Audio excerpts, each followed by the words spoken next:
I had a bit of an epiphany the other day about backstory. I realized that there is one simple little adjustment you can make to a character's backstory that will make them much more compelling. And it happened while I was watching one of the most important episodes of Avatar: The Last Airbender, The Storm.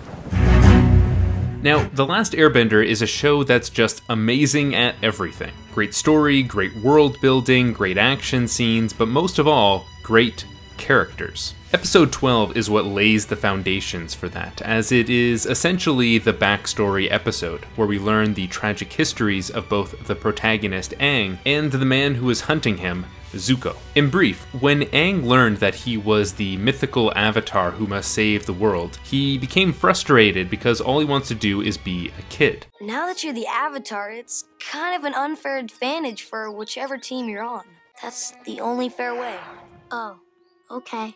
So he ran away, got caught in a storm, and was frozen in an iceberg for 100 years. When he emerged, he learned that because he shirked his responsibilities, the Fire Nation was able to wage war on the world and committed genocide on Aang's people.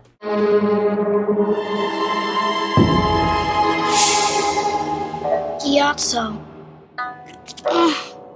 In the other half of the episode, we learn that Prince Zuko spoke out against a general during a military briefing, and was punished by having to face his father in a duel. He refused to fight, so his father banished him, and the only way he can win his way back home is to capture Aang, leading him to take increasingly desperate and violent actions. So here's the thing. When we talk about backstory, what we as writers and as viewers really want to know is which events from a character's past are still affecting them right now. We don't need to know every detail of their lives, just the positive or negative moments that have an impact on the decisions they make in the story. In The Anatomy of Story, John Truby calls this moment the ghost. It's an event from the past that still haunts the hero in the present. The ghost is an open wound that is often the source of the hero's psychological and moral weakness. Okay, so how can you use this? Well, let's say you're writing a story and you want to give your character some kind of tragic backstory, an open wound, that will help the audience connect with them. So we could say that their parents are killed, and that death is going to be a motivating force for your character in some way. It doesn't have to be as drastic as this, but for the sake of argument, this would be a perfectly serviceable backstory for your character.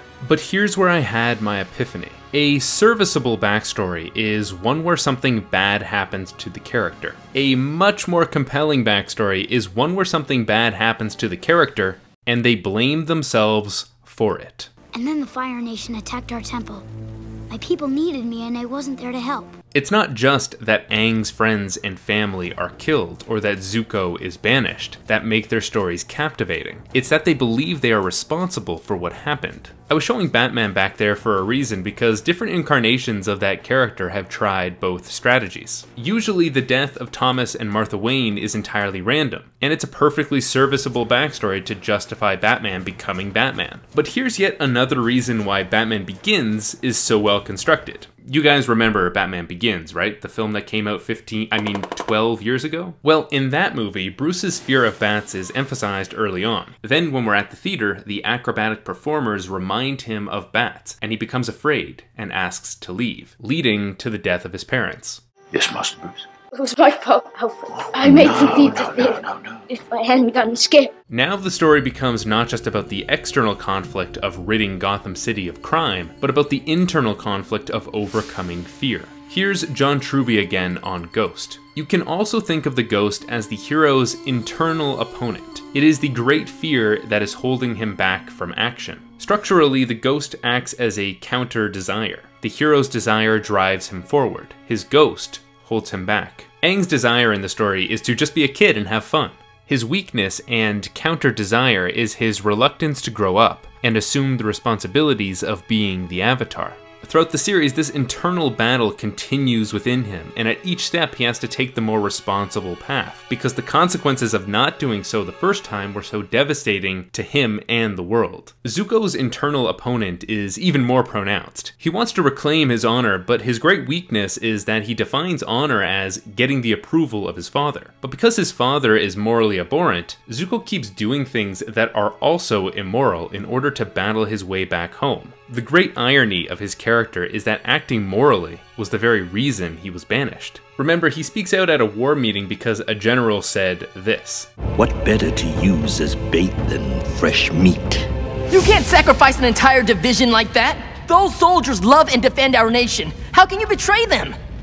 Now, all of that is well and good, but it's also important to figure out why this is better. The most obvious reason is that it makes the character more relatable. When characters make mistakes, it humanizes them, and we're able to see ourselves in their flaws. But it's not just that. It's because crafting a backstory like this forces you to have character development. Think about this. If your story is only about getting revenge on whatever force caused the protagonist harm in the past, you can write a whole story without the main character growing or changing. But if the bad thing happened to them by their own hand, at least in part, or at least in their own mind, then it's practically impossible to write that story without having the main character confront themselves and their inner demons. And that conflict is a wellspring of good drama.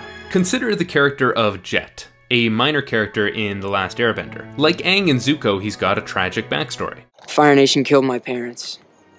I was only 8 years old. That day changed me forever.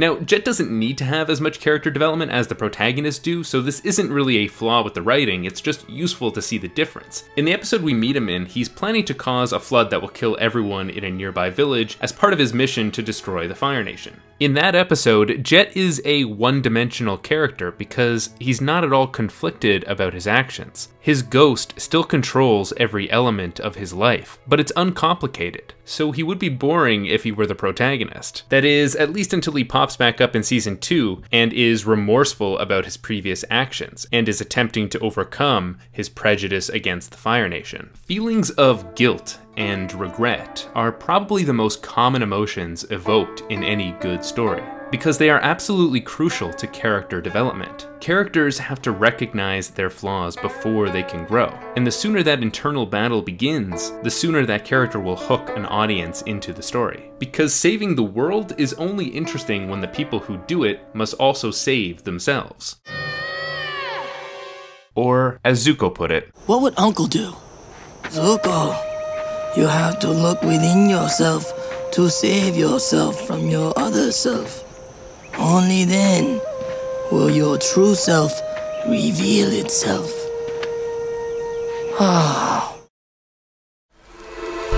So this episode is sponsored by Verve, and if you enjoy The Last Airbender, then you'll probably enjoy a ton of the stuff on Verve because it's chock full of other great anime like Attack on Titan and Hunter x Hunter. And yes, I know it's contentious to call Avatar an anime because it wasn't made in Japan, but if it looks like a duck and so on and so forth. Anyway, if you hit the link in the description of this video, you'll get a 30-day ad-free trial of Verve Premium, which will give you access to a bunch of channels like Crunchyroll, Funimation, Rooster Teeth, Mondo, and more. And you can watch everything you like on the go without an internet connection. I recommend checking out Dan Harmon's Harmon Quest, a Dungeons & Dragons semi-animated improv comedy. And don't forget to check out the episode that I did on Harmon Quest for one of the many reasons why that series is so special. Just remember to use the link in the description to get that 30-day ad-free trial. This episode is also funded by my fantastic supporters on Patreon. If you want to help support the show, then consider pledging as little as $1 per video. For higher pledges, you can get early access to these episodes, bonus content, and more.